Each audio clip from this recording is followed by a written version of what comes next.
तर संजय राऊतांनी घेतलेल्या याच पत्रकार परिषदेमध्ये त्यांनी सत्ताधाऱ्यांवरती निशाणा साधलाय। एकनाथ शिंदेंच्या पक्षाला कुठेही स्थान नाही असा दावाच राऊतांनी केलाय।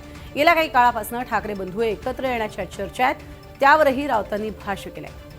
ठाकरे बंधूंमध्ये जागा वाटपावरील चर्चा अंतिम टप्प्यात आल्याची माहिती देखील राऊतांनी दिली आहे। तर या मुद्द्यावरनं त्यांनी अमित शहा आणि शिंदेंना लक्ष्य केलंय। दोन्ही ठाकरे एकत्र आल्यानं शहा शिंदेंना भीती आहे अशी टीकाही त्यांनी केली आहे।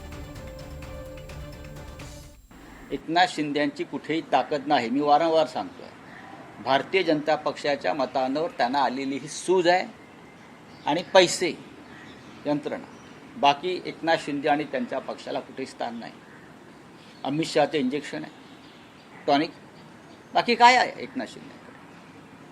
निवडणुका आता होत आहेत आणि दोन ठाकरे एकत्र आले त्याची भीती आहे।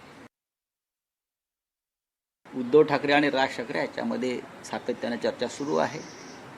जागा वाटपासंदर्भातल्या बैठकांना एक शेवटच्या टप्प्यात त्या बैठका आणि चर्चा आलेल्या आहे।